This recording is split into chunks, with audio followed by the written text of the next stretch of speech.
Welcome back to the Pesky Report, episode 507, presented by Beyond the Monster. I'm Jordan, joined by Brian. Brian, how are we doing today? Kind of greedy, It's like, when they lose, it's like, what the fuck now, I thought we were, the weekend warriors here, we're not used to, it's like raining every Saturday since January. We used to doing wins, this podcast anyway. I know it's been a while since we've recorded after a loss, even in series losses. It feels like we are typically recording after at least the victory in the series. This is actually the first series loss in, I think, 5. I think they'd won their previous 4. Something like that. So tough one. Ultimately, as you guys can tell, we're down Jack. It's Jack's birthday weekend. He spent the weekend in San Diego, so happy belated birthday to Jack. Yep. Sorry for him that he had to witness some losing baseball. But yeah, Sox lose 2 of 3 to the San Diego Padres, and kind of hilarious that the one game they win is the Walker Buehler start in this whole thing. Like, you get your shitter on the mound in Buehler, you win with him. Then Giolito and Bello, who've been so good for so long, and you lose both those games. Those were the 2 games that I felt like you had a better shot to win, and unfortunately, that's just not how it goes. But before we dive into Buehler specifically, because I do want to talk about him, because that was an impressive start for him. What are your overall takeaways from the series? I don't know. I mean, I think going into the season, the Dodgers were the best team in baseball. I think the Padres now, with some of their bullpen arms and some of the other things, they're right up there. And I'd hate to face them in the playoffs, because if you don't have a lead after like the 5th or 6th inning, you're going to have a real bitch of a time trying to beat them, because it's just like every guy out of their pen is throwing gas and just getting guys out. And they've shortened the game, and, they've made a bunch of moves. If you're on the Padres and you're like, hey, gee, I hope this team does something at the deadline, that was like not an issue with them. And they addressed a lot of their issues. They got some of the guys I think we might have wanted. And they're really impressive as a team to watch. Yeah, their bullpen's ridiculous. It's kind of crazy how it's like they don't have a bad reliever. They had that one dude who pitched in game 1 who walked the ballpark, and then Yoshida homered off of him in game 1. But other than that, it's like everyone comes out throwing smoke with nasty breaking stuff. Jeremiah Estrada especially. Like, I know Mason Miller is like the sexy name, and then Robert Suarez has been an all-star, but Jeremiah Estrada came into game 2 and just absolutely lit the Sox up like a Christmas tree. His splitter's got like a whiff rate over 50%, and you can see why. I mean, it's disgusting. And game 2 is just an uber frustrating one to watch, but we'll get to it eventually. I do want to talk about Walker Buehler's start in game 1, 6 shutout innings. And it was probably the best start of his Red Sox career, all told, with given quality of opponent, hostile environment, just the whole like back against the wall for him for his career as well. And then, obviously the results of it, 6 shutout innings. I think that's only his second start this year where he hasn't allowed any runs. And I think the first one was the one he got ejected in. So he wasn't around long enough to give up any runs in that start. What were your thoughts on Buehler in game 1? Yeah, it was. I know earlier on in the season when Giolito wasn't quite here yet and Bello was still kind of feeling it, Buehler had like that little run where he was pretty good. And then just recently he's just been awful. And it's like, all right, how much longer is he going to be on the team, or what's going on here? Or is he going to be in the playoff rotation or whatever? He pitched in that game like I expect Giolito and Bello to pitch. So it was like almost like a role reversal. And I mean, I don't know if it was best game of the season, but it was definitely, you're right, in San Diego, playoff atmosphere, whatever you want to call it. I was really impressed, and I think he basically bought himself another at least turn through the rotation or more by that performance. I was really, really impressed. Yeah, it was kind of shaping up to be sort of like so my stance on Buehler going into that start was the Red Sox can no longer wait for him to turn it around. Like, he either has to or it's over for him. And I like seriously think we're talking like 2 starts maximum Um, just depending on how you feel about Kyle Harrison, because he looked really good in his last start in AAA. And, this was where he turned it on in October last year. He gave up that 6-run inning in San Diego, but then had 3 shutout innings after that and then didn't allow another run for the rest of the postseason. So I was hoping maybe he could, like, harness that adrenaline and, like, the former rivalry that he used to have with the Padres organization and maybe, just flash something. And he did. Like, I'll give him credit. It wasn't just, you know, 6 innings, no runs, but they were hitting the ball a million miles an hour just at guys. Like, the average exit velo against him was 85 miles an hour. Ground ball rate was 50%. He did get 4 strikeouts, only walked 2, only allowed 4 hits. Like, that was a good start for Walker Buehler. And I don't want to win the Fell For It Again award, but it'd be nice if this kind of starts something for him. Now, it doesn't have to be perfect down the stretch, but I'm really hoping. I mean, it's kind of like when Trevor Story turned it on in June. Like, if they get good performances out of Walker Buehler, like, that means more to the rotation than, like, even Bello giving good starts. Like, it really means a lot for the morale. Like, they love Walker in that dugout, and him being good means so much more to the organization than even like they just brought in Dustin May. If Dustin May's good, great. If he sucks, whatever. If Walker Buehler's good, that means something to the Red Sox going forward, in my opinion, at least, because he's been there.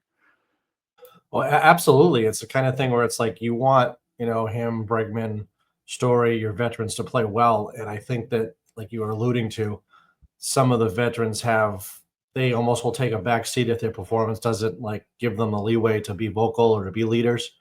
And yeah, if Walker Buehler can actually pitch like he has in the past, it just makes everything better. But when he has, I mean, and he's conscious of his own starts and how well he does. When he's not pitching well, he'll, all right. I mean, it was like what we hear the last couple of years with Sale. Every time he pitched awful, he was completely accountable. Yeah, I pitched awful tonight. I pitched awful tonight. Bueller's never going to be like, well, I just didn't get a call here or there. And like, he's like very critical of himself, which is good. But yeah, if he can pitch like that, it takes a lot of pressure off all these other guys. And maybe it's just the turns to the order. Maybe, Giolito has a couple rough games or whatever, and then Buehler takes his place or whatever. I mean, their pitching since, I don't know what, the All-Star break or whatever, their starting pitching, even their bullpen pitching has been amazing. So, I mean, it's very rarely you're going to get all of these guys clicking all at the same time. And I really hope that Red Sox fans are conscious of the fact of how good the pitching has been, except for maybe Walker Buehler. And if he gets on track, you're right. I mean, it's a different ballgame.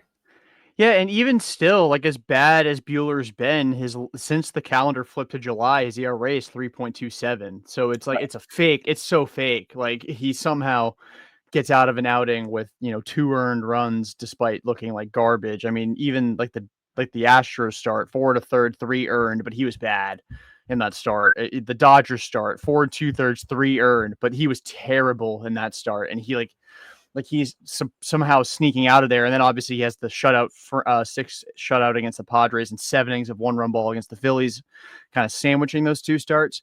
But like, even Bueller, like, he's minimizing the amount of runs he's giving up, which is huge for this team and allows them to have a shot to come back in these games. That's why they're winning these starts despite his lackluster performance. And again, if he's able to go on a little bit of a run here, like, even if it's just to get them into October, that's so huge for the organization. Like, it's almost kind of like Doug Fister 2017, where he was like not very good at all, but he got a playoff start in that series with Houston just because, I mean, he was good down the stretch. And like, that's something that you need. You just need somebody to step up and be a number 2 for this organization.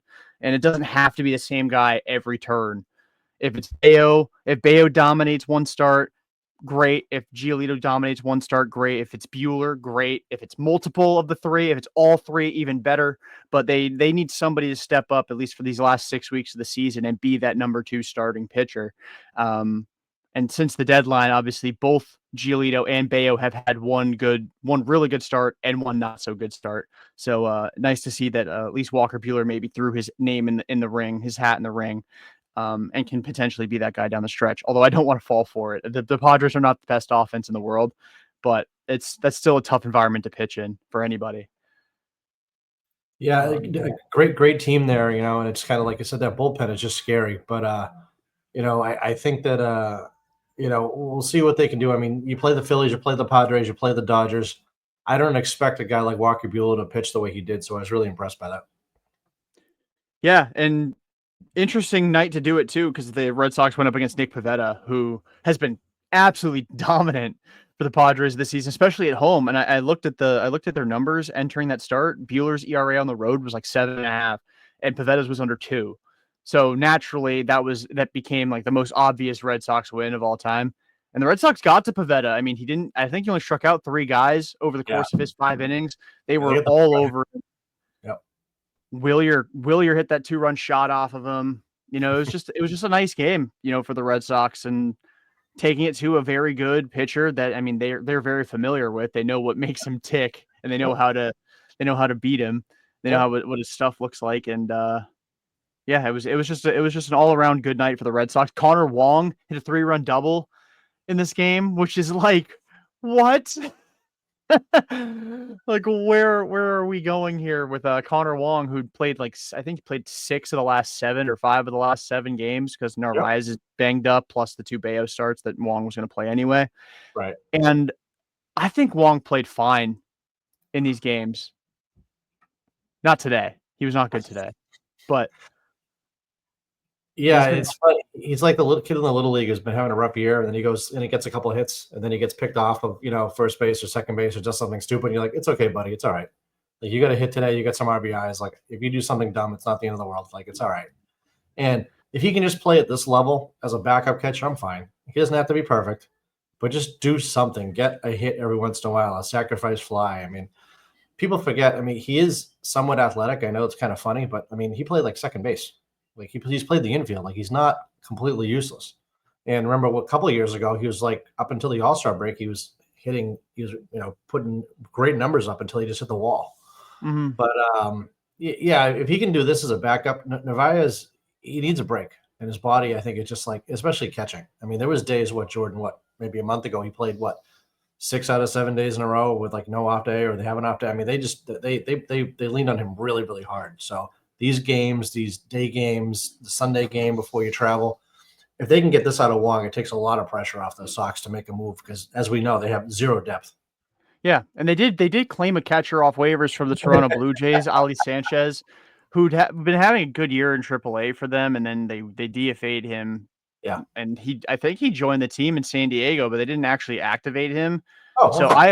I have no idea what the deal is with Ali Sanchez, but Narvaez did play today. Wong got pinch hit for late in the game. Narvaez obviously finished the day catching, and it was fun to a degree because we learned that Abraham Toro would be the catcher if they had to go to a third catcher, and So did Abraham Toro. He learned that too.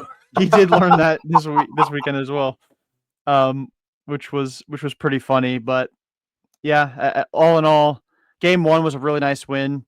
Other than Chris Murphy coming in and walking the ballpark, and forcing them to go to Garrett Whitlock, which was really annoying. But then Isaiah Campbell came in and shut the door in the 9th, so you only had to Sure, burn the one. leash on Murphy is getting really short.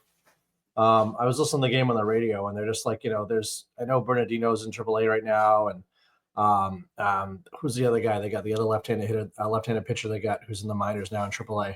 Giovanni Moran.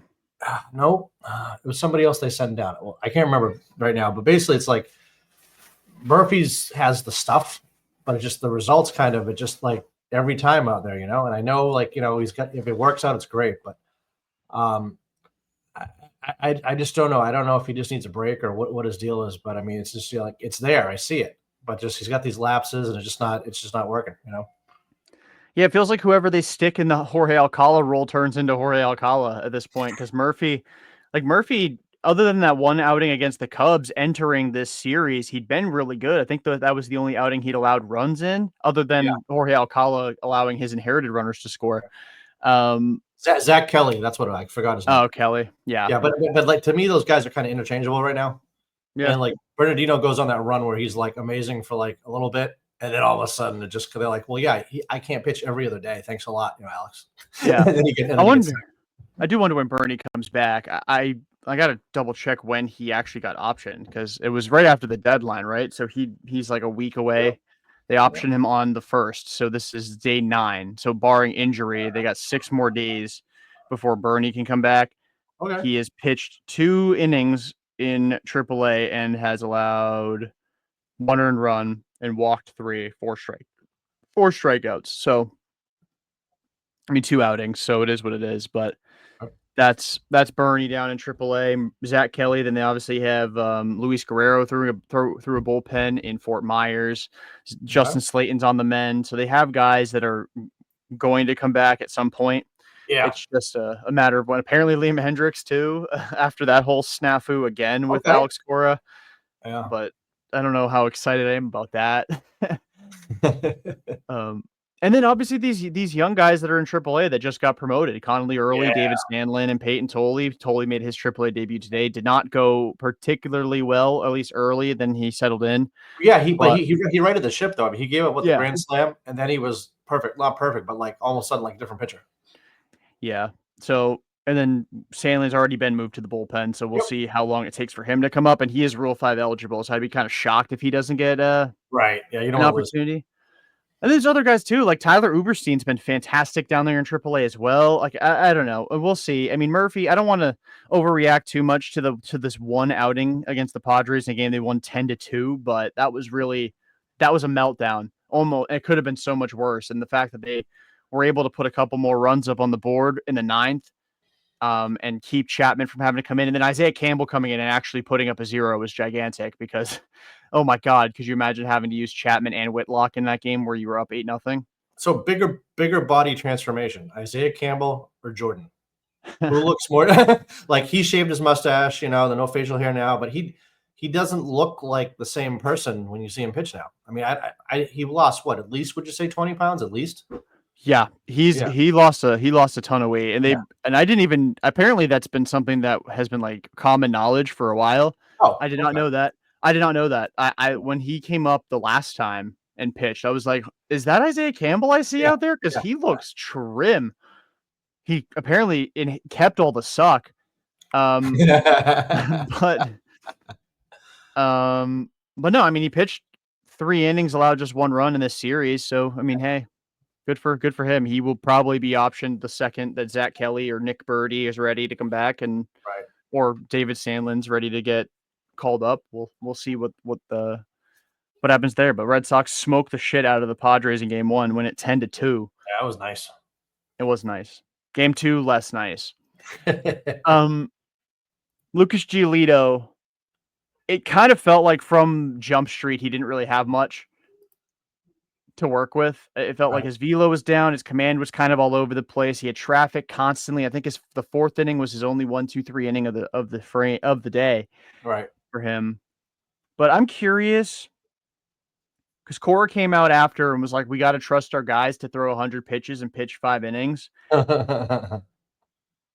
I think that was such a lame response to that. But what do you think, Brian? Well, I mean, I think that 97 pitches over 4 and 2/3. Okay, but the 6 walks. He doesn't walk 6 guys. He's easily getting into the 5th inning and maybe in the 6th inning, and then it's okay.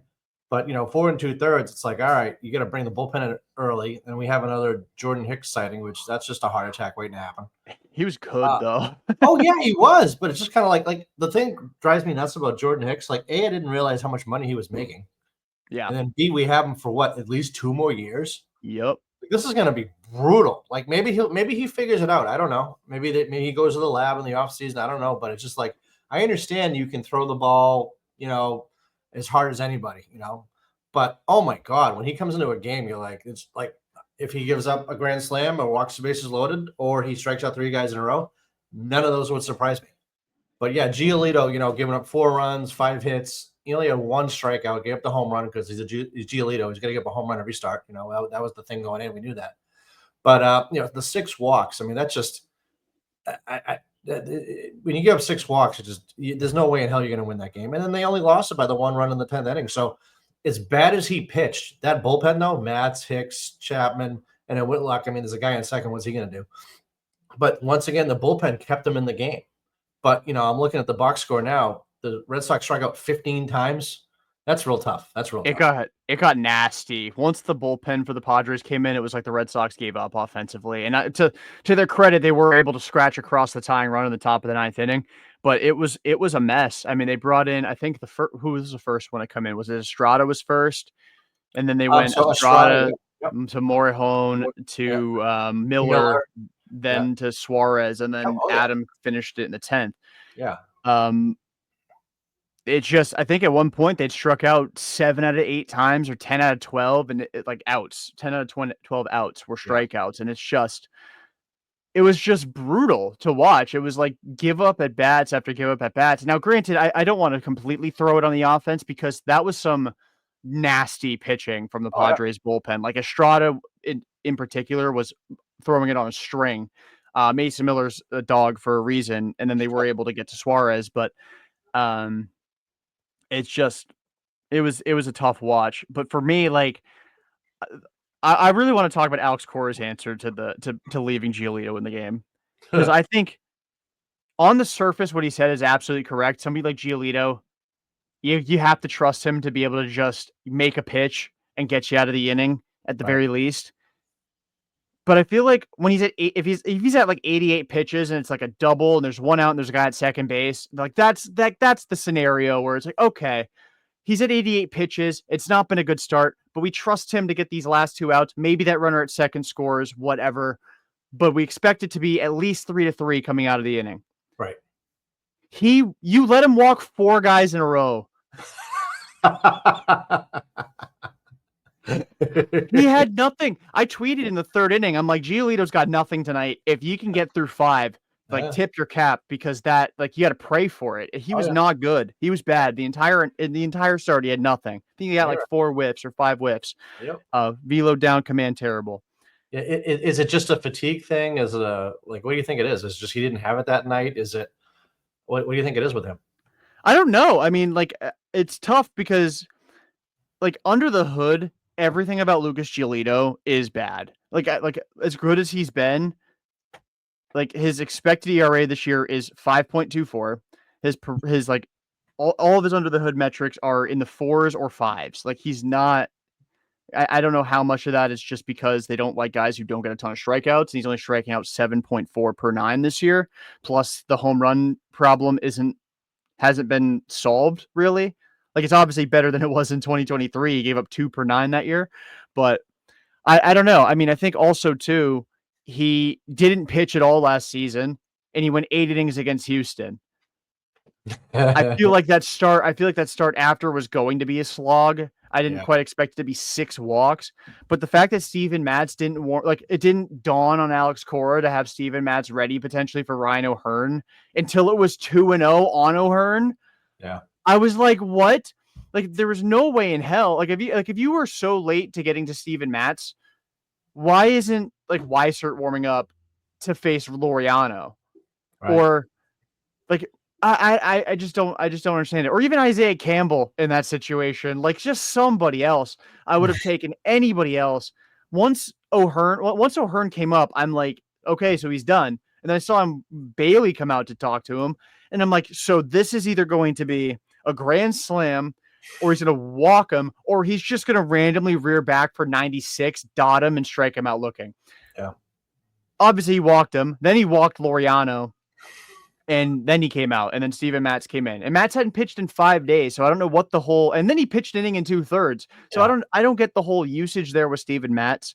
And then Hicks went an inning in 2/3 as well in relief. It just didn't make sense to me. It felt almost like he just it spiraled too quickly for Cora to react, and that was what it ended up looking like in front of us. And that was hideous. 4 walks in a row, inexcusable for anybody. I don't care who you are.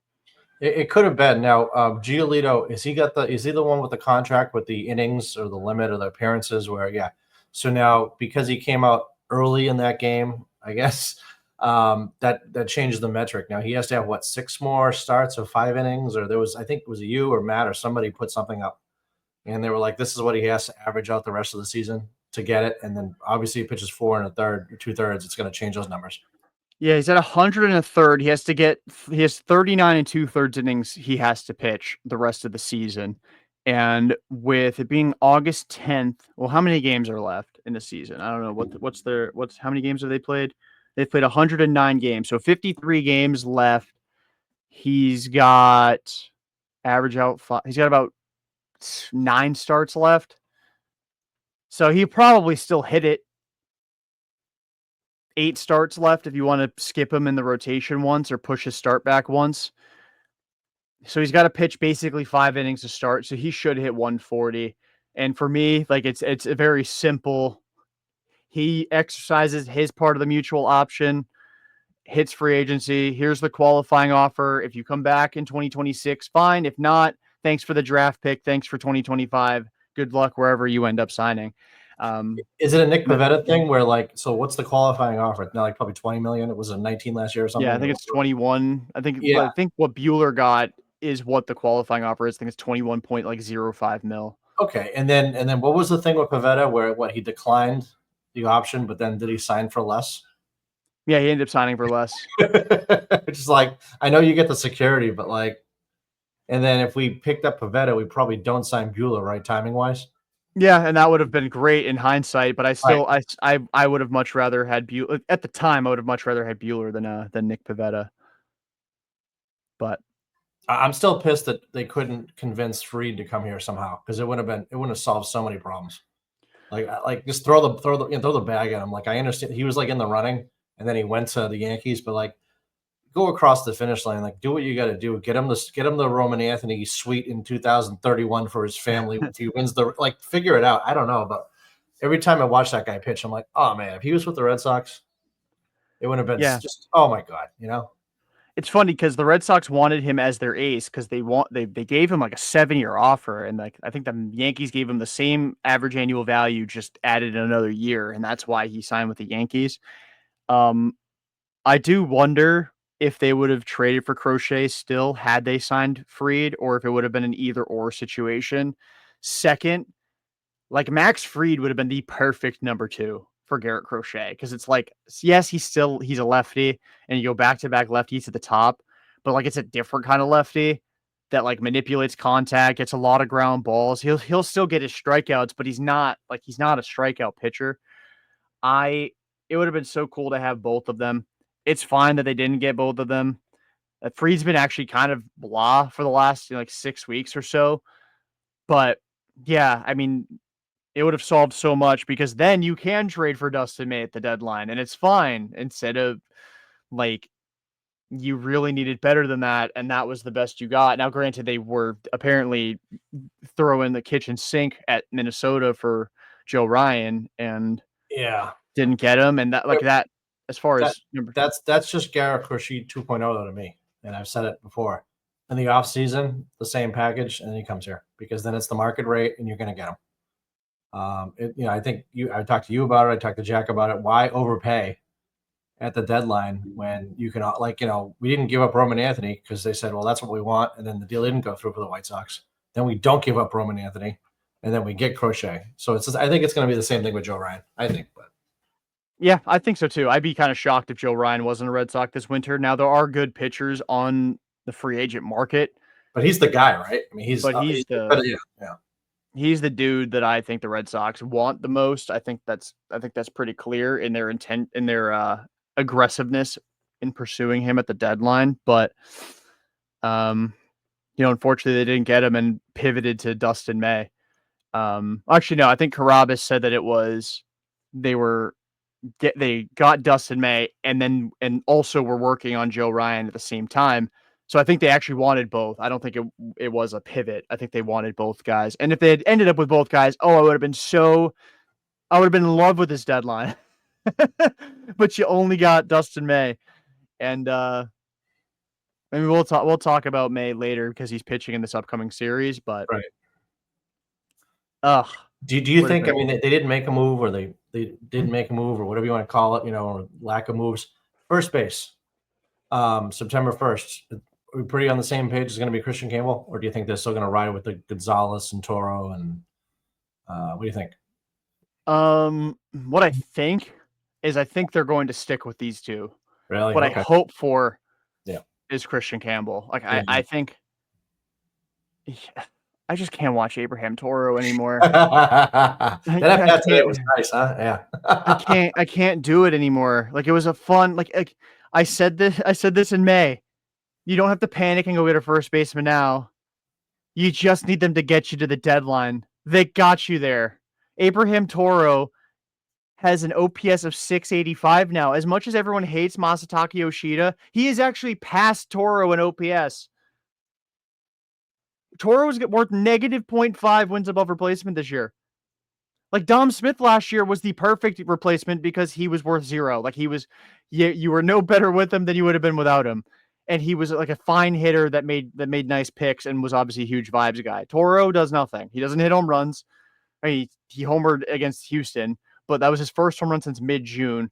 He is like inexplicably able to make the most ridiculous plays ever at first base, but I'm not confident anytime the ball's hit in his direction. He looks so awkward over there.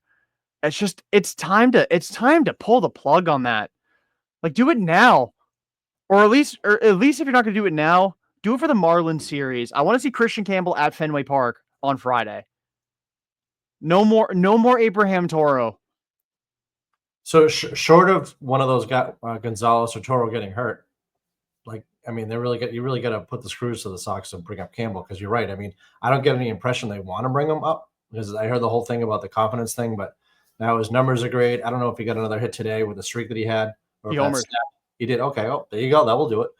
But then like there was that one article where it's like, oh yeah, well he's hitting really well, but his exit velocity isn't as high as we want it to be. But he's also pulling the ball more, where I know that was a big thing before he went down. But yeah, I love to see him at first base. I think it's exciting to watch. Like, when you see the lineup and you're at the game, you're like, oh, Christian Campbell's playing today. It's fun when you're in the stands to see him in the lineup. And he's not going to be hitting second or third. He's going to be what does Toro hit, like eighth? Yeah, Well, it depends on 7th, the 8th. yeah, I think which he is hit fine. 6th today, or that was Romy hit 6th today. But when Toro plays, it's like somewhere between 6th and 8th. Right, Like, right. it's fine. Yeah, yeah, absolutely. And it's the kind of thing where I mean, I think it's really funny that it's almost like little league stuff where it's like oh Campbell can't quite play shortstop, can't really play second base, but he can play center field. I mean, I always thought like the first base and center field, those are like night and day positions. I mean, I guess the ball's hit right at you, but I think like right field is probably the most difficult position in Fenway to play because of the angles and the everything, and you got to Mhm. cover a lot of ground. But even the other guy there that they're putting at first base now, the password there, first base and then center field as well. It's just such a weird combination to have like that type of versatility. Yeah, for sure. And I'm just like I think they've basically all but pulled the plug on Campbell playing anywhere but first base, which makes sense. I think they have like they've got Grissom up the middle now. Sogard's been playing. Which, by the way, Vaughn Grissom, I feel bad. I feel so bad for Vaughn Grissom, and like on both sides of the coin here because he tried to play hurt, and I commend him for it last year. But he was so bad when he was up initially, and then obviously the sickness as well, cutting a ton of weight, and he looked good in September. But he was so bad in spring training this year that he did not deserve to make the major league team. Now he's been good this year on the whole in AAA, but like nothing about his game has been super exciting in the sense that like he doesn't hit velo, he doesn't hit for like he's hit like 14 home runs this year, but it's not like you look at the pitches he's hitting out, and it's like I don't want to poo poo it because like you have to do damage on those kinds of pitches. All right.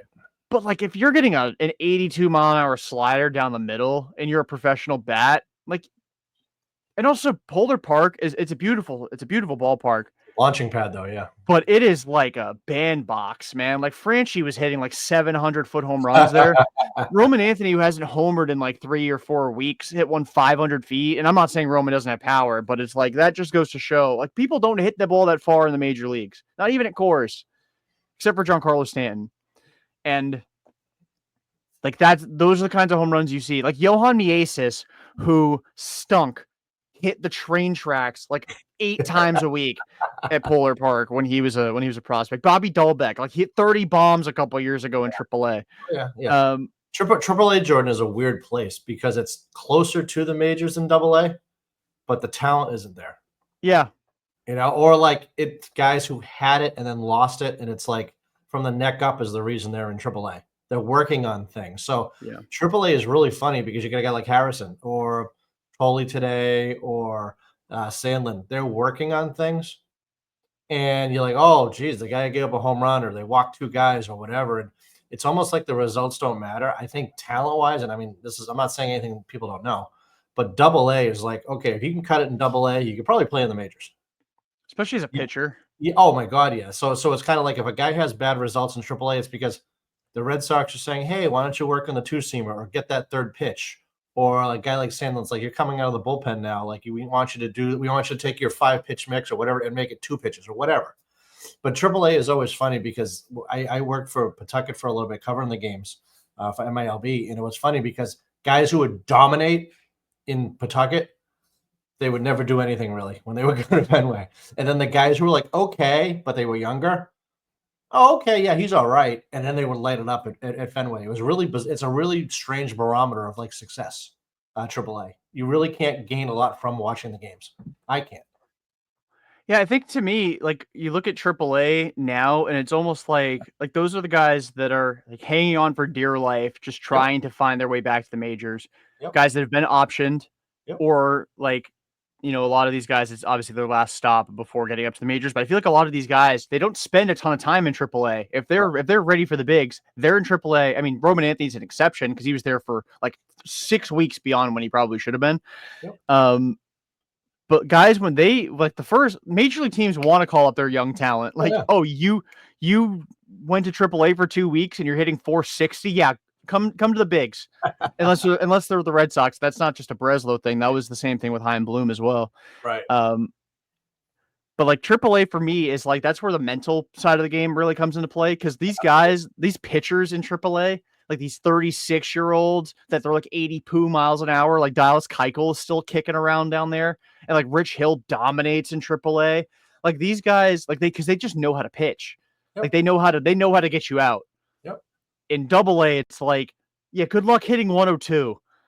In AAA, it's like, yeah, I might throw 89, but like my curveball is 66 miles an hour, and it'll start outside the lefty's batter's box and end at your back foot as a righty, Absolutely. like Rich Hill. And so it's so tough to gauge like guys that like whether or not they're having success down in AAA. Like looking at results, and it's like Christian Campbell entering play today had a 394 on base with a 400 slug, and like that looks really good.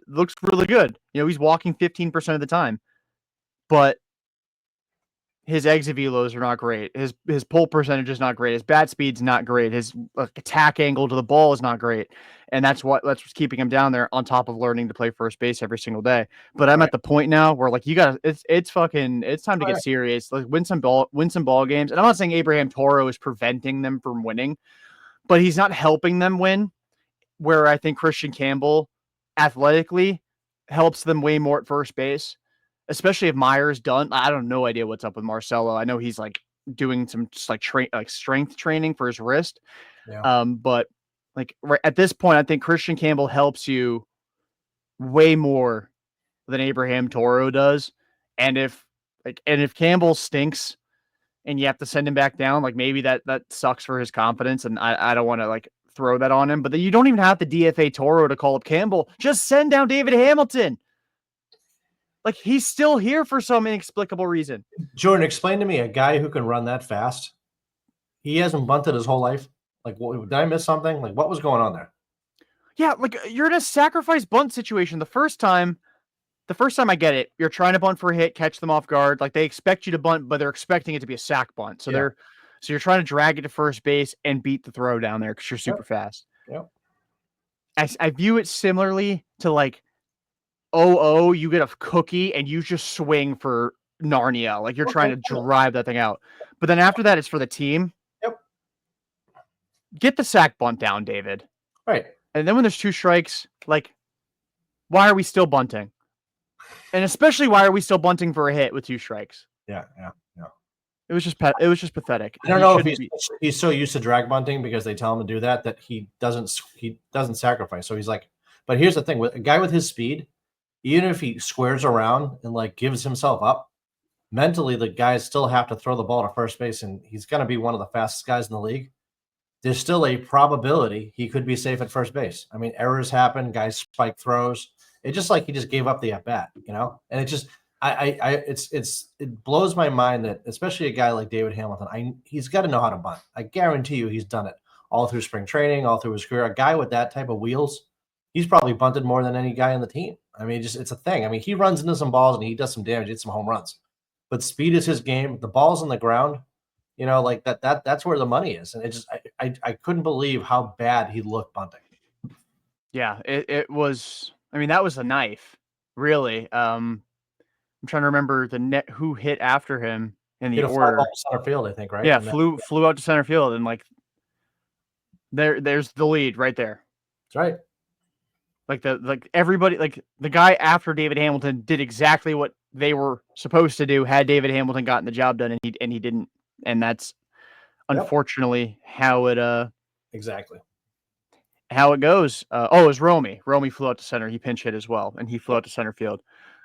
He pinch hit for Toro because Romy is a worse hitter against righties than Toro when the starter's in the game, but apparently when it's Jason Adam, who's one of the nastiest relievers in the game, that's when Romy's a better hitter against righties.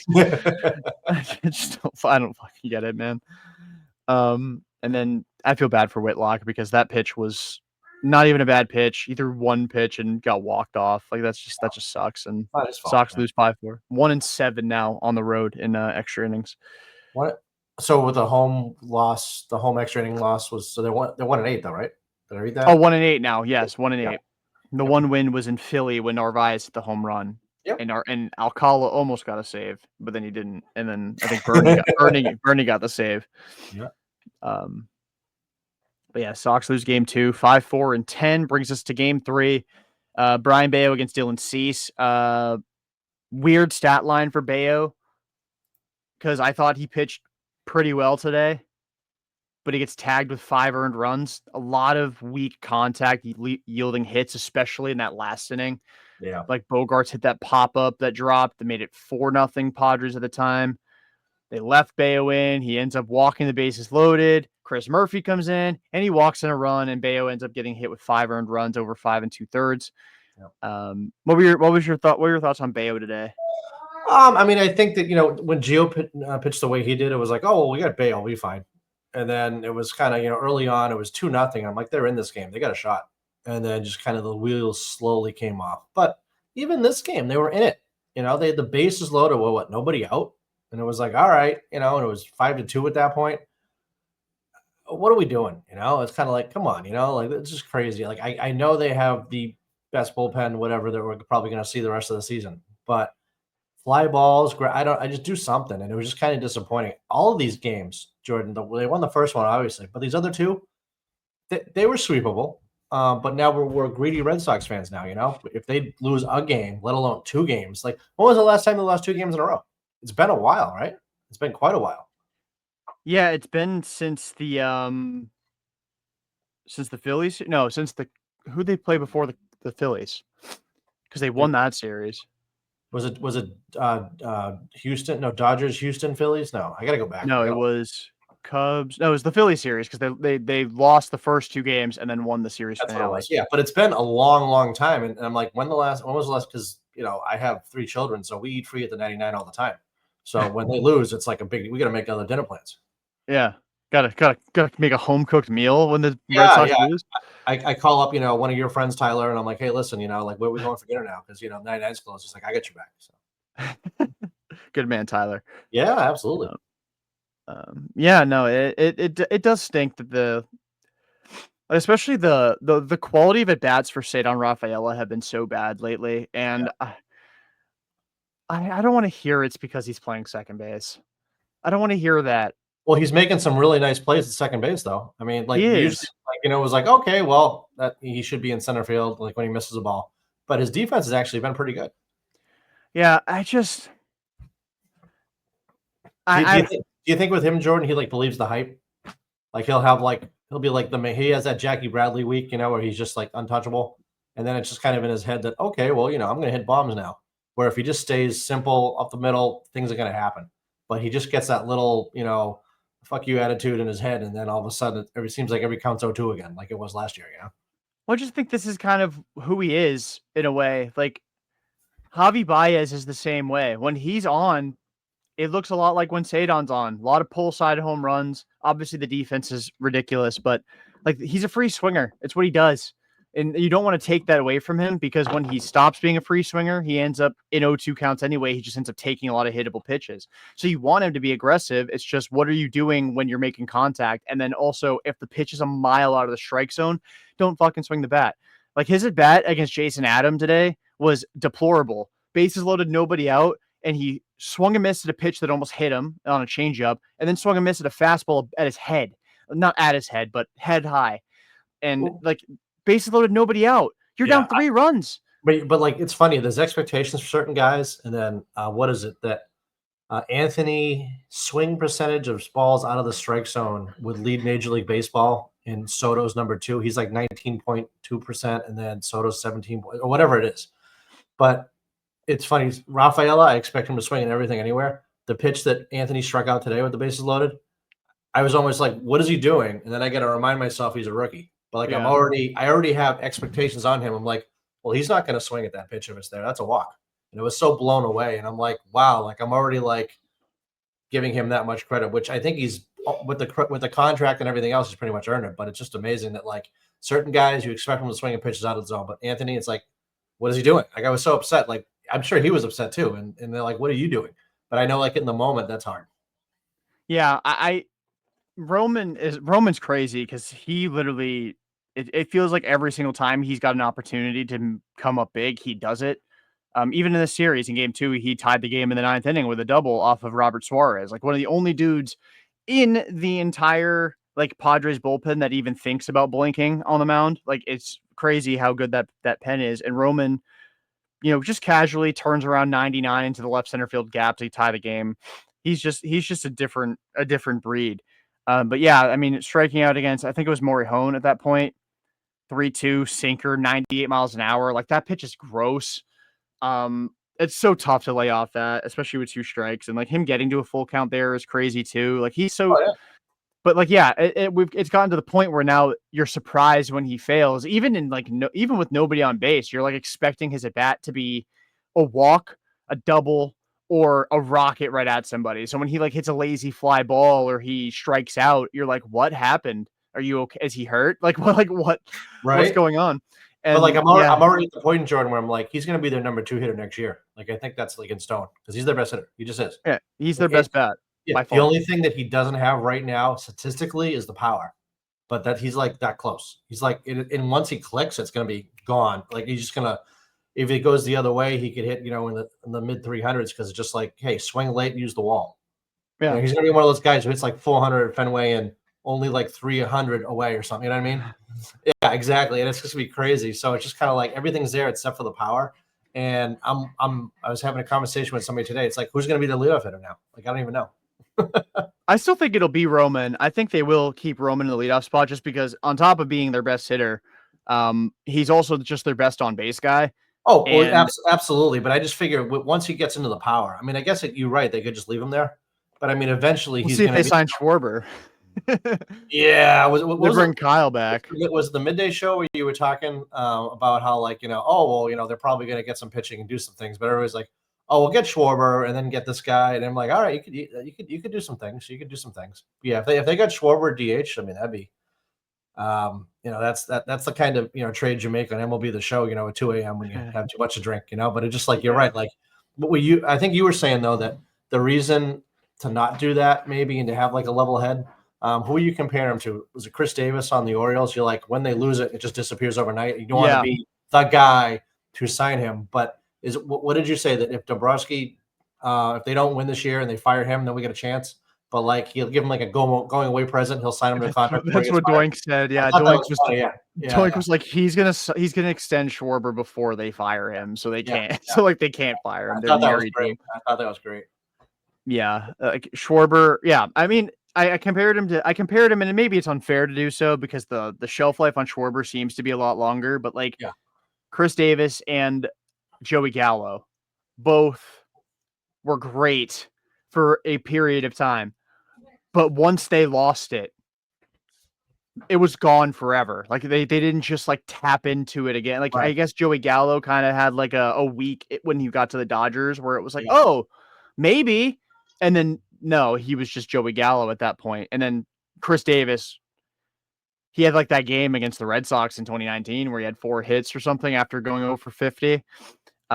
But he was really, it was really, I maybe like Schwarber's probably got like a couple years left before that's a really problem. He's in his mid 30s now. But like thinking of Schwarber leadoff and then Roman in the 2-hole, or vice versa, like Roman walks to lead off the game and it's like, oh, well, I got to throw a strike. I just walked this guy on 5 pitches. And then Schwarber's like, oh, thanks. It's 2-0 now. That'd be pretty sick. I would definitely welcome back Schwarber. So That'd be, how completely crazy are you? Drinking the Kool-Aid, just go completely off the charts. This will never, absolutely not happen. You get Alonso and Schwarber for one that year. won't It'd be happen. amazing until it completely falls off. But I mean, that's like the, I'm going to force this trade through on a video game lineup. I mean, it's just kind of like, like you need a first baseman, kind of need DH. It'd be sexy for about a year, but then you're stuck paying with it forever and ever. Like you're paying Johnny Damon to stay home from the Yankees. It's like it's one of those things at some point. But I would just like either one of those guys, just to me, like just the idea of them right now because of what they're doing right now. Like okay, but you're right, long term, then like common sense kind of sets in. And you're like, wait a minute. Even Alonso, I think his power's dropped off a little bit recently.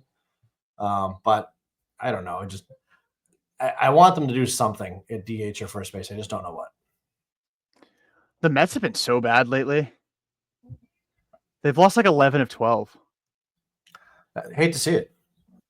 Yeah, it's been nasty. They're like completely falling off. I've seen some people saying they need to fire their manager, which is like always the first thing you do when you're losing. I raise my hand. I do the same thing with Cora. So Right. I don't want to act like I'm not guilty of that. But yeah, I'd be shocked if they end up with both. I do think to a degree they're going to give Costas an opportunity to come back, or at least show that he can't. So you have Campbell play first base in spring training, and then Casas is healthy, and then does Casas just DH until he can play first base? Yeah, that's why I think Schwarber probably won't happen, despite me wanting it. But like I'm at the point where the Red Sox need to acquire talent and then just figure it out later. Like that's how I was with Bregman in the offseason. Like, yeah, and at the time I thought Bregman would be signed to play second base. So this was my thought process. Like you've got Story still, you got Meyer and Campbell knocking on the door, but bring in Bregman and then just figure it out later. You don't have to go to either of them right away. Yeah. What was did you also guys say during the midday show that did they offer Casas a contract and he turned it down? They did some like a couple of years ago. I think Heim was negotiating not recently.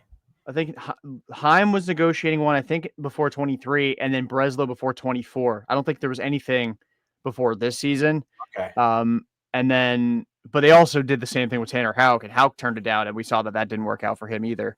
And now his career could be fucking over for all we know. Gun to your head, he probably doesn't play for the Red Sox again, right? Houck? Yeah. Yeah, I think they're non-tendering him this winter, and they may bring him back, but I don't think they will. Yeah. And then what do you hear? I know you're plugged in 27, 50% for the lockout, or I'm super plugged in on labor negotiations. Right, yeah. Aren't you the guy that talked to Bryce Harper and he told you to get out of the? Oh no, that was the president. That was the commission. that was Matt. Matt walked in. Matt the commish, and Harper was like, "I heard how you score fantasy leagues. Like, get out of here." He's kicking my ass. He had one game where he had like 7 starters, which I thought you only had 5 slots for starting pitching, and I've been 80 points down the whole week, and I've never recovered. Crazy. But this, you think 50% chance lockout? What do you think for 27? Well, I think there's going to be one. It's just how long is it going to last? I feel like, and I to a degree, like I want to, like I give the players credit for it. They're willing. It seems like, or at least for now, I mean, they've got a whole year and a half to prep for this. Yeah. It seems like they're willing to sit out 2027 to make sure they don't get boned in this next CBA. Wow. I wonder how many people on like the fringe of MLB contracts, like league minimum kind of guys, are willing to sit out the entire 2027 season. Like, especially somebody like, okay, I know we shit talk Kenley Jansen a lot, but like he's super close to 500 saves. I would be shocked if he got it in the next year. He's like 33 away, but I don't know what contending team is giving him a shot next year. And of the teams that aren't contending, like who's going to be in enough close games If where he's they're on the able to? AAA affiliate of the Dodgers, does that count? Because he probably would sign a contract with them. It does. It sadly does not. But like for example, Kenley, you get into 2027, you missed that entire year. Does he even have a shot to get to 500 saves? And like Kenley's somebody that's super wide, respected league wide. Maybe not in Boston, in the Boston clubhouse because they hate 29 him. other clubhouses, he's very well respected. 29 other clubhouses, they love Kenley Jansen. Just ones that played with him don't like him, or Red Sox affiliation don't like him. Like, are they willing to sit out 2027 if it means somebody like Kenley doesn't get to 500 saves? I mean, he'll be 40 in 2028. If he's at 490, I don't know. I think it's an interesting situation. And then obviously guys that are like Rich Hill, he's not going to get his 29th year in a row pitching in a major league game. That's going to suck. It's just I don't know. We'll see. We'll cross that bridge when we get to it, but I do think a lockout's going to happen. It's just I hope it's more in 2022. Yeah, what is the big line that the owners players? It's the salary cap. That's basically what they're bitching about, and it just the players are not going to budge at all. I don't see them at all. Yeah, I think owners really want that. I mean, obviously, it limits the amount of spending that a team like the Dodgers can do, and I think from a competitive balance standpoint, it makes sense. But then you're just punishing good teams for being good, and I don't think that's fair. Like you want a big name free agent, open your wallet. Like, sorry, Shohei Ohtani doesn't want to go play for the Sacramento A's. Like, he wants to go play with a team, like, wants to go play with an organization that pays money for its stars. Like, I will never budge on a salary cap. And I get that you can't really implement a floor without a cap because then those bottom feeder teams are just going to end up paying up the ass for like bad players on the edge of their roster. Like the A's a few years ago signed Aledmys Diaz like a $14 million contract, and he'd been like bad for 3 years. And it's Right, like, right. why are you signing Aledmys Diaz and he's like your highest paid player? I just need to know before Christmas Eve when I put my deposit down to the Red Sox, because I could, if I don't really need to give them money if I don't have to. I wish somebody could just kind of give me a heads up. So in December I'll send out a group text to everybody and I'll be like, listen, is there going to be a season? Because I'm just saying, like Well, when do the negotiations close? Because I think in 2021 it was like early December, so you should yeah, know. You should know by Christmas Eve 2026. I would hope. I would hope, but you never know. And wouldn't put it past the Red Sox to be like, well, things look great. Please put your deposits down. And Like, oh, we'll be home by Christmas, and it's like we're in March and we're still as far away from an agreement as we were when we started. I am worried about the 2027 season, and it does matter a lot to the guy. Like the salary cap affects the top, the cream of the crop talent in the league, and I don't think those guys should have to forego money because the ownership doesn't want to pay guys their worth. But the 97% of players that don't, or the 98% of players, 99% of players that don't make 50 million a year, they probably are like, yeah, it'd be shitty if we didn't have a salary cap. If we had a salary cap, but like I kind of want to play baseball. Like I kind of want to get paid this year. Like that'd be pretty cool. Like I would like income. I don't want to go work for DoorDash. I don't want to work for Uber Eats. I don't want to be driving a Lyft. I think that Jordan, I think the thing that kind of screwed them over, and I think the players didn't see the long game when they got rid of half of the minor league teams. That was kind of like it was like the next wheel to turn. So What do I you just mean? think, well, so they had like the low spinners. They had like two levels of like all these different baseball leagues. And then they were like, oh, we're not getting minimum wage. So they sued Major League Baseball. And Major League Baseball is like, oh, we'll pay you a prevailing wage. And they literally gutted like you go to Iowa, there's like all these A-ball teams like all over the place. And they got rid of a ton of teams. So now like if you're like in the pipeline and you're like you're a bonus baby, like, okay, you're pretty much set. But there's very rarely these like 16-year-old kids that are coming out of Venezuela, then playing the minors, and then develop and then become great players. It's just like there's a lot of guys now that aren't playing. I think they got rid of like 50% of the teams in minor league baseball. Oh yeah, I do remember that with Lowell obviously being one Because of them. basically like a guy would have to be at the park at like 10 a.m. and then the game would be at 6, and they're like, okay, well you're making like $3 an hour, and if you weren't like a guy out of LSU or Ole Miss who got like that $1 million bonus, you were making like less than minimum, like a lot less than minimum wage. Even like some of the states where like minimum wage is like $5, they're making even less than that. They're making like $16,000 a year. So, but you're right. I mean, if you're at the top, it's like, yeah, all right. But you're right. The guys who aren't making a ton of money, that's much more important to them. Yeah, it'll be interesting to see how that goes. Like I do think there will be baseball in 2027. I just don't know how much. Like I don't think we'll be at like COVID year level of games. Like I don't think we'll have a 60 game season. I think we'll probably be in the ballpark of like 120. So I think we'll lose April. How many games do you have to play in a season that you can't complain or say, well, the Dodgers only played 80 games, so they're not really the champions? I still, what's your number? 100? I think 100. I mean, I don't give the Dodgers crap for 2020. I mean, it was fun to troll them a little bit, like because I was clinging on for dear life about Mookie Betts winning a ring. Like, oh, like he won a ring with the Dodgers right away, but like that wasn't a real ring.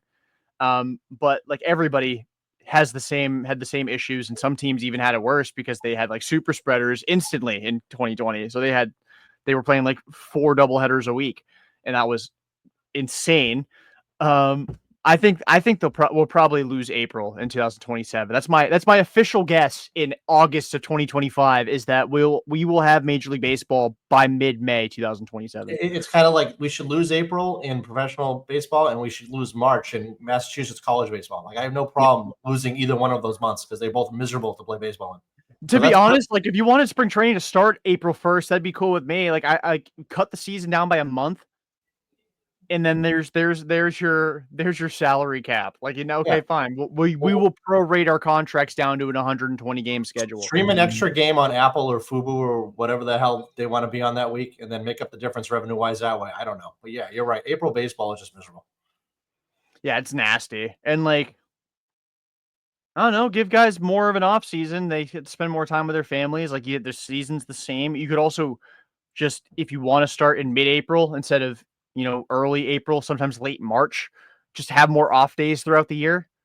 I don't think you need to be like the NHL and have like a bye week or like the NFL and have a bye week or anything like that. But like if there's a just like an off day, at least one off day every like week to 10 days, that'll really help bullpens. It'll keep guys fresh. You'll have fewer guys sitting out for like rest, like star players. I mean, it's not really as much of an issue in Major League Baseball as it is in the NBA, which is crazy to me because they play like 2 or 3 times a week. The fact that guys sit out for rest is kind of crazy. I mean, on back to back, they're a lot softer though. I mean, NBA. They are, but it's we'll figure it out. I would love to be a fly on the wall during those negotiations, though, mostly because the entire time I'd probably be rolling my eyes at both parties. But I am curious to see. Do you know who the president of the players' union is? Is it still Tony Clark? No, the players. So don't they have like a Major League Baseball player? They have like the rep, which is Clark, but I think there's like a player that is also like the because I know like Pavetta, I think was like the guy on the Red Sox. He was the team rep.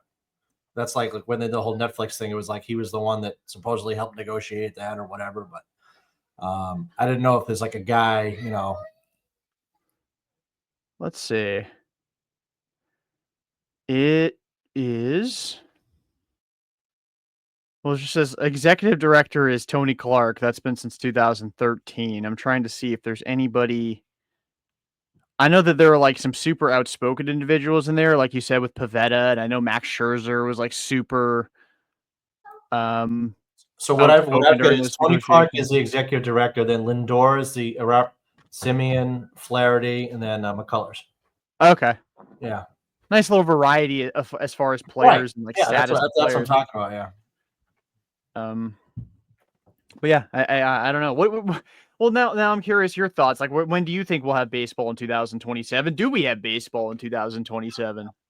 Major League Baseball, it's just they don't have a players union. It's like the mafia. Like they basically dictate to the owners what we're doing. They're like, listen, this is how it's going to be. It's the complete opposite of like hockey, where it's like, oh, you guys are going to take a pay cut and come back to work. And it's just like it's so crazy. But like Major League Baseball, it's like the one sport where if you do steroids, like you're blackballed. But like in the NFL, Edelman can do whatever he wants. It's like, well, it's okay. Like it's baseball is a unique animal all on its own. And the way the players union works is they'll have a work stoppage. They'll have like no spring training. Then all of a sudden, like in April, we'll get like word that they came to an agreement, and then a bunch of guys are going to get hurt. And then in May, you kind of figure it out. And I just hope that the Red Sox are above water at that point. I don't know if they're going to be, but that's my goal anyway. Yeah, I think I think I'm pretty confident in that mid-May will be opening day in 2027, and I do hope though that I'm wrong in the sense that it's resolved like pretty quickly. It won't be, but I hope so. Like I think that what sucks about these, and I don't want to like tell people how they need to feel about these negotiations. Like I know some people are going to be pro organization, some people are going to be pro player. Like these guys make way more money than we do. Like I would kill for $750,000 minimum. Like that'd be fantastic. I You're wouldn't not one live. of those guys that yelled at Roman Anthony for leaving all this money on the table. And why the hell did he sign that contract? Because he's leaving so much money on the table. What is he doing? Which is not even true, by the way. Like people who say that don't know how like contracts work for these guys. Like he'd make 750 next year. He's Yeah, making 3 million or something. So that's good, right? That's better, I think. yeah, that's I do the math, the 3 and the 7. Yeah, yeah, that's more.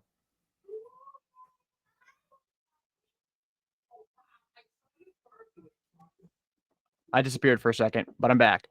I hear you. Um, All right, there you go. I don't want to tell people how to feel about these upcoming negotiations. I get that people are going to be pro ownership. I get people are going to be pro player. But the longer we go without an agreement, the worse it'll be for the game when the game does come back. So I hope both sides can swallow their pride a little bit, bend the knee a little bit, and I hope owners obviously bend the knee more than players do. But at the end of the day, I just want baseball, and just swallow your pride a little bit, and let's keep this moving.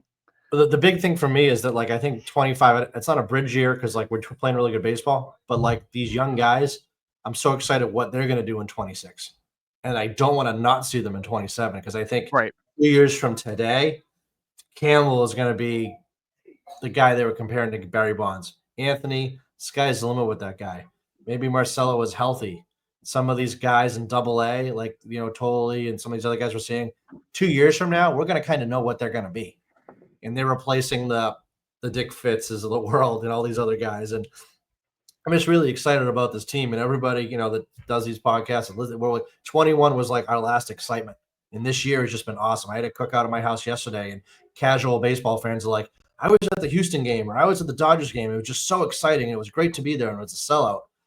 I love that as a Red Sox fan. I wish it was like that all the time. But as you and I know, there's been a lot of years for past 10 years where real low, real high, real low, real high. 21, we were all excited. And then it was kind of not a lot going on there. It was like, oh, ball busters and all-star break, they always shit the bed. This year is different, I feel. And it's like this is the building block for next year. I just would hate to kill that momentum with a lockout. So that's why I just hope it's not long, like you said. Yeah, I really hope that we're talking like maybe a month at maximum, or like in the sense that April is spring training, so we at least have April baseball, and it's just like it just feels like the season gets delayed a little bit, and that's how it and that's fine. Like I really do hope that the players at the top of the pecking order as far as salary goes understands that this does affect more than just them, and these guys at the bottom of the league do need to play baseball because, like, again, you're talking about potential like legends that are trying to hang on for one more year and hit certain milestones. Like I think Andrew McCutchen's nearing like 2,500 hits in the major leagues, and I don't know if he's going to hit that next year. If you don't have a 2027 season, Andrew McCutchen doesn't get to 2,500 hits, and that completely changes how his Cooperstown resume looks because he's kind of in that weird spot right now. Like I just mentioned Kenley Jansen with 500 saves. I think Chapman's in a similar spot as far as a milestone goes. I think he's nearing 400. I want to say I could be wrong about that. I'll double check that, but Like Aroldis Chapman's another guy who's like kind of on the, I don't want to say he's on the outside of looking in as far as a Hall of Fame case. He's at 356. So that's probably even more impactful for his Hall of Fame case than Kenley's. So, we'll see what we're looking at come then, but I really do hope that this isn't something that stalls all of, or most of, if not the entire 2027 season, because then also prospects lose development. These guys that are kind of in that weird spot, like Tanner Houck in particular, like 2027, he'll be back. That's his last year before free agency, as far as team control goes. That's a huge year for him. A lot of these guys in arbitration, that's a huge year for them. But we'll see. Red Sox lose game 3, 6-2. Get absolutely obliterated by Dylan Cease. So like they didn't the whole thing, like he was like available and then like he didn't get moved. And then I looked at his numbers. It's like, yeah, he's Dylan Cease, but I'm like, he's having like a not great year. Today he pitched like the guy that was like, I want that guy. Like I would trade for that guy. Like he was great today. Yeah, Cease is weird. I've started comping him to Clay Buchholz. And it kind of started as like a joke. But like the more I look at his career, it's like this is his year, like year by year ERA since really like, well, I guess I'll include 2020 because it was a full season in that regard.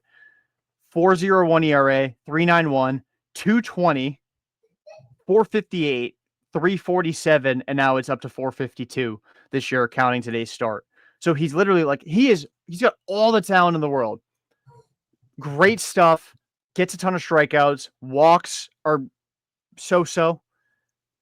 But like year to year, you have, I mean, even start to start, you're like, are we getting 7 innings a 2-run ball or 4 innings a 6-run ball? It feels like there's no in between with Dylan Cease as he went 6 innings a 2-run ball today. If you're the casual fan and he's at Fenway and you got tickets because you got him for free or somebody gave them to you, or you won them in a raffle, and you see Dylan Cease in the ERA, and then you see Bello, it's like, oh yeah, well, Bello's got a chance of winning this game. This guy Cease has got a 4.6 ERA going in. You're not scared of Dylan Cease if you don't know who he is because you look at the numbers. But like I think I don't know statistically if this was his best game all year or because I was listening to the game on the radio. They're like it's like vintage Dylan Cease. It's just like he was pitching amazing.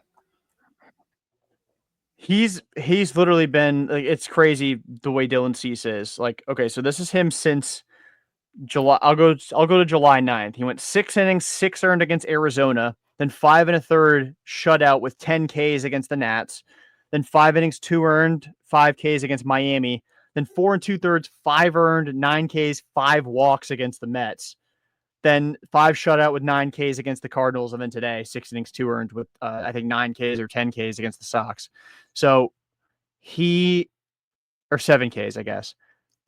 Like he's literally start to start. You have no idea if you're getting dominance or mediocrity, and that's Clay Buchholz. The only thing that Cease lacks that Buchholz had was the proficiency for the stupidest injury of all time, keeping him out for 2 months. Because Cease is actually something of an Iron Man. He made all of his starts dating back to 2020, 12, 32, 32, 33, 33, and today was his 24th. So I don't think he's hit the IL maybe in his MLB career, which means he's gonna get Tommy John like 2027. He's hoping there's no baseball because he won't miss it. He won't miss any time because he'll be recovering from Tommy John. Yeah, but well, yeah, I don't know. I'm just amazed a guy with that much talent hasn't put up better numbers. He had that one awesome year. What was it? 2022, where he was just 6.4 WAR, 14-8. But he's always walked a lot of guys. He walked 78 guys in 184 innings that year, but he did strike out 200 guys. But I mean, this year, going into the game, it was 0.9 WAR, 4-10, 4.6 ERA. The whip was 1.3. You're like, is that Dylan Cease? And it's like, yeah, that's Dylan Cease. Yeah, it's just who he is. He's a really odd pitcher. Like I love him. I still would put him at the top of my list of like free agent acquisitions. I would love for the Red Sox to sign him, but I can see why people would kind of be like, at a certain point, you kind of are what you are. And if you're just inconsistent, you're just inconsistent. Yeah. How's your BFF, Zach Gallen? Since post deadline, is he okay? Did you check in on him to make sure he's all right? Or? I don't know how he's doing. Let's actually check. I have no idea. I did give up like a week before the deadline, but we'll see how he's doing. Yeah. I don't want to talk about it. No, I'm kidding. He's actually been good his 2 starts since the deadline. 6 Okay, innings, all 2 earned. 6 innings, 2 earned against the A's. Oh, he's pitched against the A's and the Rockies. right. So you really can't. That's not a good barometer. No, but he did pitch well in both starts. Okay. 6 innings, 2 earned against the A's, and 6 innings, 1 earned against the Rockies. Okay. So his ERA is 5.31. That's not great, Zach. Not great, but it is what it is. I do like me some Dylan Cease. I think he could he's weird because I could totally see him being like Zach Wheeler for the Phillies. Like Wheeler was a similar pitcher with the Mets, or it was like, although Wheeler's issue was more he was always hurt, not that he wasn't good when he pitched. But like I'm looking at him year to year with the Mets, and we're looking at 3.54, 5.21, 3.31, 3.96, and then that's when he hit free agency after 2019. The 5.21 ERA, he only made 17 starts. His rookie season, he only made 17 starts. He had a 3.42 ERA, and then he gets to the Phillies, and it's like, oh yeah, by the way, I'm sick. 2.92, 2.78, 2.82, 3.61, 2.57, and now after today, it's 2.68. He's a freak. Who's I your could see guy in that. the I could off? totally see Dylan Cease being that. Who's your guy in the offseason that you want the Red Sox to get for a pitcher? Is there a guy there that really jumps out at you, or? As far as like top of the line talent, Yeah, it honestly is Dylan Cease. really. So he's the guy that's going to It's be the well Giolito. Cease/King. Oh, King. Okay. Yeah. Now It's King is what has Cease/King. One of those King Padres has the guys. connection to Boston or something. He was a Red Sox fan as a kid or something, and yeah, and then he's got He good went to stuff. But BC. yeah. Oh, that's the guy. Okay, because I remember the guy at BC, but then I didn't put two and two together. Okay. Yeah. All right. Yeah, so it's one of those two as far as like top of the line talent. The guy that I'm like fangirling over that I like really want that's not even like a star. I want Ranger Suarez badly. He's just good. Like he just simply is a good pitcher and he just doesn't know really like he's obsessed with just like not being bad and that's something that I really like. Like I think some guys like some people we get so hung up on elite and like Ranger Suarez isn't elite, but he's just really freaking good. Like 2.94 ERA this year, he's averaging like 6 innings a start. Not bad.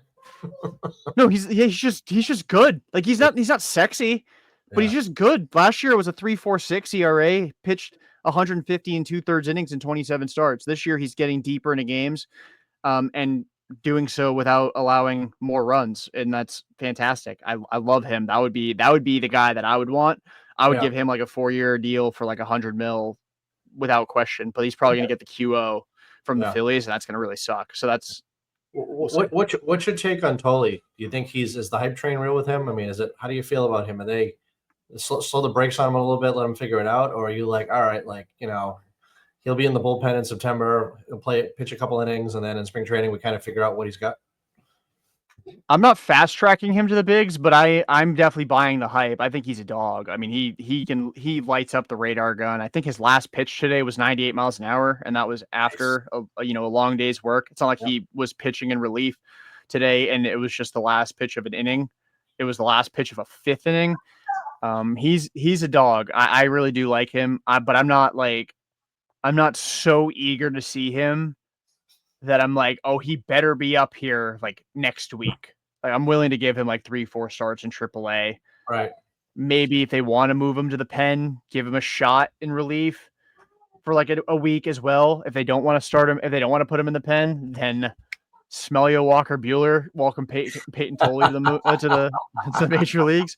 But yeah, I'm not fast tracking him, but I'm definitely buying that he is legit and strong chance he pitches in the majors this year, at least What by September. What do you think of the Red Sox new MO of just drafting these massive human beings to pitch? I love it. Instead of these string I bean, love it. play Buck Holtz dudes. Like, I mean, you basically jumped the shark on the health, the diet, and getting in shape because now like the Red Sox want the big guys again.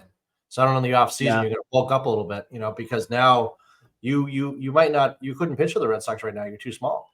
I mean, these like Yeah, it what was was the guy they got the second round? He was like 265 and 6'6" or something. I mean, Marcus Phillips. oh my god, what a unit, right? Yeah, he's built. He's definitely built. Super excited about him too. I love like all the guys I got in their draft class. This Godbout dude from Yeah, UVA yeah, just shows up to Greenville and just peppering the monster. Like what a freak. yeah, What a yeah, freak. And everyone's like, "Oh, he doesn't hit for power." It's like he hit 19 home runs this year for Virginia. Like that's not nothing right. Yeah, for the it just last 2 years. it's funny to see the philosophy of what Heim did and now what they're doing. I mean, Breslow is or is it the scouting department or whoever it is, but I love the fact that they draft these guys that are. I mean, they're not quite CC Sabathia big, but they're athletically big. You know what I mean? And just Yeah. I have a lot more faith in those guys not breaking down. You know, I mean, those are the type of guys that will pull a hamstring because you can't pull fat. I get that. Kruk said that a while back, but but like there's no Clay Buckholz guys anymore. There's no string beans anymore. And it's really refreshing to see them draft guys like that. And I think Tolle is kind of like he's like the precursor to all these other guys. Yeah, he'll be the kind of the tip of the iceberg when we get to see him, and then hopefully within like the next couple of years, that's when these guys that are getting drafted this year are starting to make an impact. Like Witherspoon, I'm super excited about him. Yeah. Marcus Phillips, I think he's going to be a dog. Anthony Ianson, I will say, is kind of string bean ish, but he's also a demon, and I'm excited to see how he develops. Like these guys are built though, and it's nice to see, and we'll see. It's crazy because I think if you meshed Breslow and Heim together, you'd get like the perfect executive as far as like minor league development because it's like everybody is like elite with swing decisions, hits the shit out of the ball.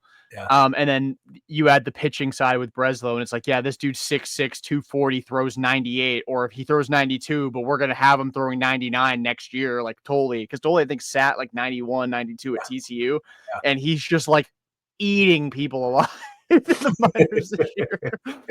And like Sandlin hit 101, although that was a trade chip. But what's refreshing too, Jordan. And I know all of us, we're all on social media, but I've reached out to some of these guys just like on Twitter and whatnot, and they're approachable. And it's awesome to be like Sandlin. Like I'm like, hey, holy shit, you're gonna be at Fenway soon, and that you can engage with them. Where I mean, for a while that was like not a thing. Like these guys would be in their own little world or whatever, but. They're doing interviews, they're doing interviews with all the different podcasts. They're doing the big guys show, but they're giving people like us like the time of day too, which to me as a fan, I think that's amazing. yeah, this organization, and I think Red Sox have also kind of, like Red Sox fan base have kind of earned it too to a degree. I'm not saying we're entitled, like we don't deserve their attention, but as far as like you don't see like they talk about this on Section 10 all the time. There aren't like prospect websites for other organizations. Like this fan base is so locked in with the farm system that like I think that's why there's kind of like that mutual respect. Like these guys come in and they immediately are connecting with the fan base. Like Sandlin, already a fan favorite in the minor league system. Yep. And he wasn't like he wasn't a Red Sox draftee. They traded for him last year, like last spring. I mean, John Schreiber reported to spring training with the Boston Red Sox, and then they traded him for David Sandlin. Yeah. The whole grip check thing added a whole nother element to it because everybody's doing it now. Like even Tolle did it a couple weeks ago.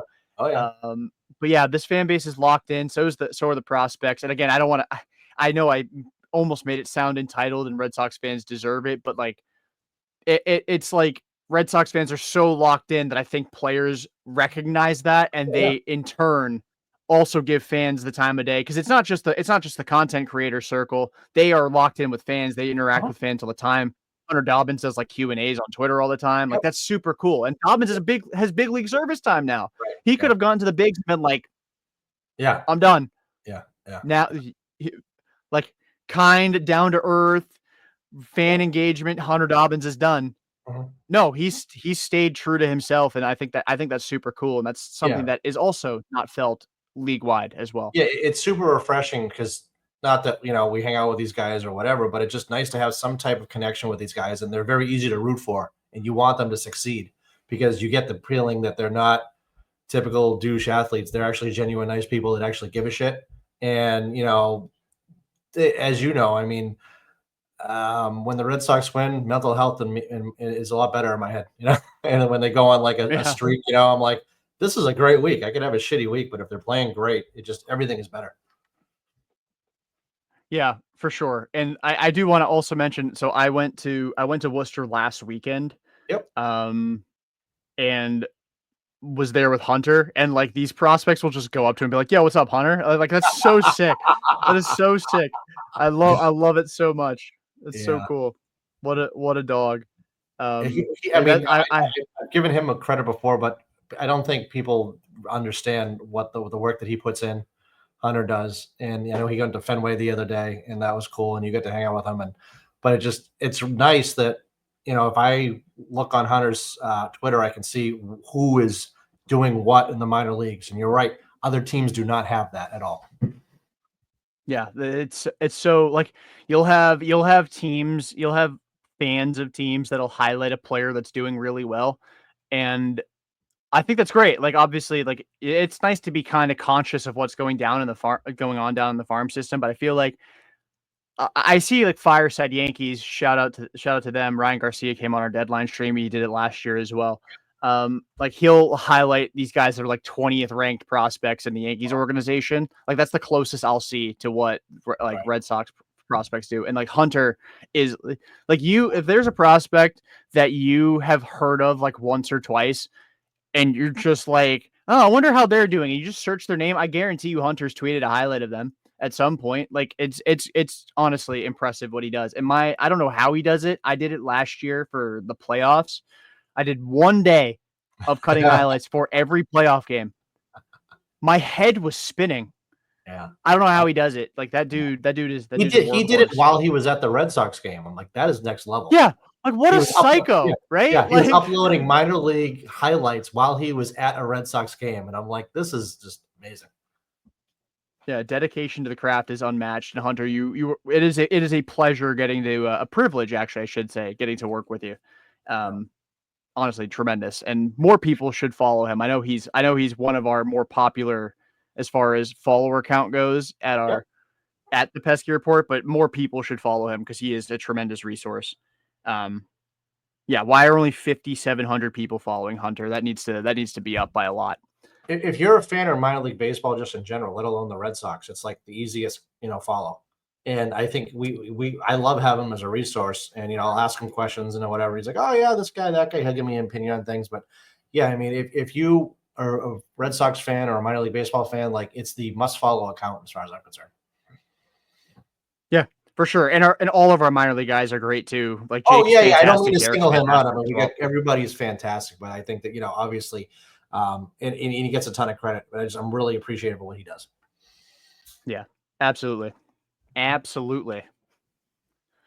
So, ready to preview this series with the Astros? All right, let's do it. All right, sweet. Game 1, 8:10 p.m. We got Garrett Crochet on the mound against Christian Javier. Crochet 2.24 his earned run average for the season. Last time out against Kansas City, went 7 innings, a 2-run ball. Had that big strikeout, primal roar, fantastic. We love to see it. Christian Javier making his season debut for the Houston Astros. Game 2, we got Dustin May. That's also an 8:10 start. Went three and 2/3, allowed 3 earned in his Red Sox debut. He's going up against Spencer Arrighetti. We saw him against the Sox last year. He dominated them in August. But this year, 7.43 his season ERA across 3 starts. And then in game 3, Hunter Brown for the Houston Astros, 2.51 ERA. We saw him in the series at Fenway. He pitched really well, went band for band with Cooper Criswell, which is very hard to do. Criswell's a dog. Going up against Walker Buehler, who has a 5.40 ERA, but a 3.27 since the start of July.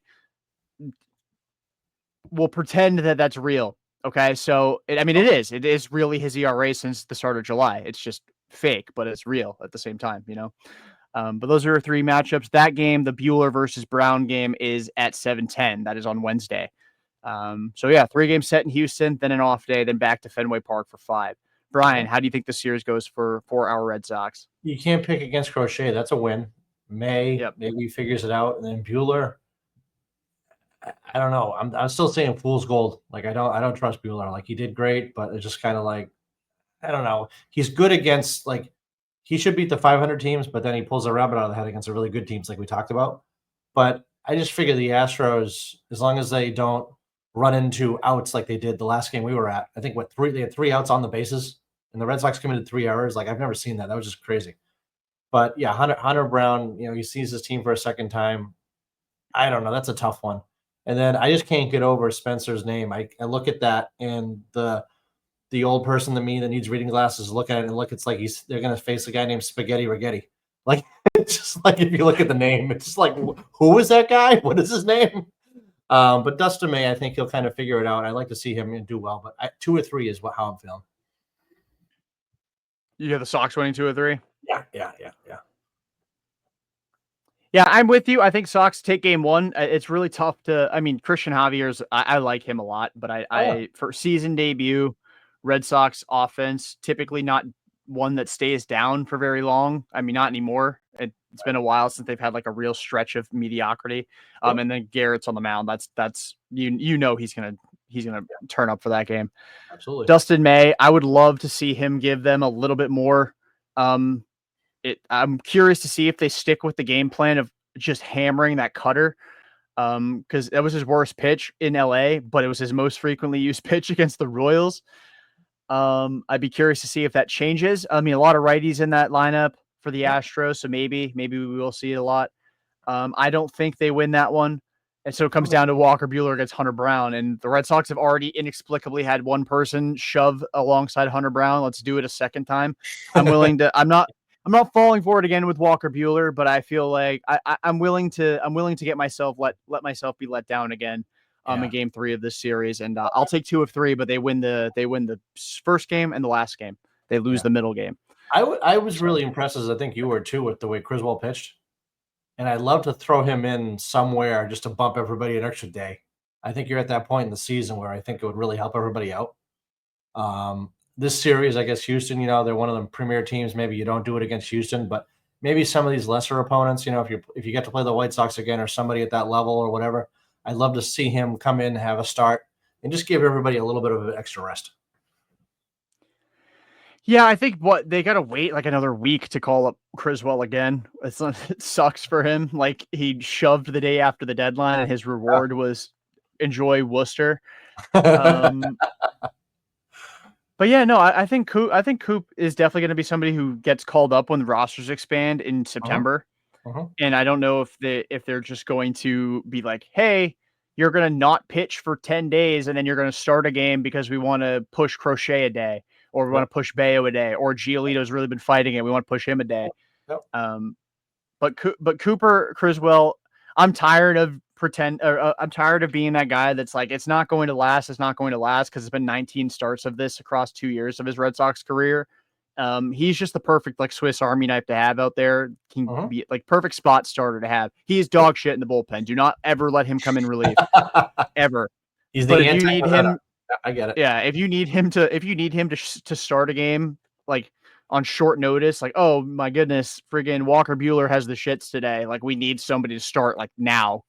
Call up Criswell. He'll find a way to give you 6 innings of at least like he'll give you a quality start, or like Yeah, at worst it'll be like 5 innings 2 earned, yeah. and like you live with I, that. I think if they lock up their playoff spot or they know they're going to be, and like it's Crochet's last day to pitch, they'll just skip him and then save him for the playoffs. Like give him that extra day, And Criswell's the perfect guy for that because it's a game you don't have to win, and like if you lose it or win it, you're still the top wild card or you're still the whatever.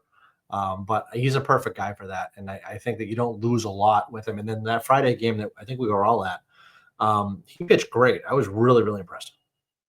Yeah, he was, and he got fired up at one point too, which was kind of funny. Like I don't remember seeing Criswell ever get like fired up, like pumping his fists, and Yeah. that was Oh fun to yeah, see. absolutely. So Yep. good for him. But yeah, we miss you, Coop. Come back soon. I know that's out of your control, but come back soon. So yeah, we both got 2 out of 3. Yep. Did not think to ask Jack what his prediction is for the series. He did say something in our Jack, chat. Leaving the Jack park. said a lot. He said a lot in the Oh, group. he did. He actually did give a series prediction. Godspeed, gentlemen. Sox are winning this Houston series 2-1. And then he said, leaving the park, some Padres fans were chanting, "Let's go Padres." And the 7 to 8-year-old kid in a Massa jersey yells, "Shut the hell up." Maybe the kids are all right. That is from Jack. So that's beautiful. We love to see it. But yeah, Jack also has the Sox taking 2 of 3 in this series, and that's cool. Like that works for me. The Astros just did their part and took 2 of 3 in the Bronx. So, let's go take 2 or 3 from them in their home ballpark. Did the Blue Jays lose too? I think the Dodgers lost today, but I'll double check that. Because the Blue Jays were up 2-1, and that was the last I saw. So the final score was 5-4 Toronto. all right. Yeah, it was tied 4-4 in the ninth. Are they for real, Jordan? Or are they still pretenders? I'm married to the take that they're not good. So yeah, they'll be pretenders until they win until they hoist the trophy at the end. They could lose in Game 7 of the World Series, and I'll be like, see, they weren't that good. Okay. It's not just me, because I'm like, I look up at the standings, I'm like, no, just no. Yeah. Yeah, I don't buy it until I'm wrong. I will move the goalpost. I have no problem admitting that. I will move the goalpost on the Blue Jays not being good. Yep. I will concede that they're not the worst team in the AL East, though. That was my prediction entering the season. I was wrong about that, but they are not good. Yeah. Okay. Good. Anyway, any final thoughts before we wrap this up? No, I'm gonna be going to, I think, next Monday's game, and then I'm gonna be in Portland on Thursday. My first time at a AA game in quite some time, so I'm looking forward to that. But I hope the next time we do a show that it's, we got a lot to talk about. It's funny. It's like we're playing the Astros again. Like it's kind of like usually that was like a not a common occurrence, and it seems like this is pretty close. But I don't know. I'm greedy now. I think before the All-Star break, I was like, okay, but now like I expect to win every single game we play, and when we don't, I'm very disappointed. So I just want to keep it going. Yeah, seriously, it'd be really nice if this team can get back on track and end the road trip 500, and go back to Fenway, because it's Miami and Baltimore, like that should be 4 wins. And like especially the way the Red Sox play at home. But if you can split this road trip, that would be ideal. Sucks not being able to take that middle game of this Padres series, because that really felt like it was there for you. And that felt like an April loss, in the sense that it was like you did just enough to keep me awake all day, all night. Like I didn't go to bed. I watched the entire game. But you didn't do enough to win, obviously. Hopefully that the Astro series is better. Do want to wish, I think I might have said it at the beginning, but I want to also say it again now. Happy birthday to Matt. It's not his birthday anymore at the time of listening, because it was on August 10th. So happy birthday to Matt. And Jack should be back. And Jack's birthday was yesterday, August 9th. Happy belated birthday to Jack. Hope you guys enjoyed your days. I think Matt should be back, not this week, but next week as well. So that'd be cool. But yeah, so again, thanks everybody for listening to this episode of the Pesky Report. Again, episode 507, presented by Beyond the Monster. Give us a like, a follow on Spotify, Apple Podcasts, wherever you get your podcasts. That includes YouTube. You can subscribe to us at the Pesky Report on YouTube. Let us know how we're doing. If you like us, if you hate us. Hey, if you hate us, let us know, because more people will see us and think of it as you are the first person that hated us, and other people now get a chance to hate us. So think of it that way. I would prefer it if you didn't hate us. Like, I'm fragile at the same time, so please don't. But yeah, give us a follow, give us a review. And yeah, share us with your friends, your parents, your neighbors, anybody who likes the Yankees. Tell them that we love shit talking them. They just lost 2 of 3 to the Astros. That's been your Yankees second. So yeah, everybody, until next time, peace out and go Sox.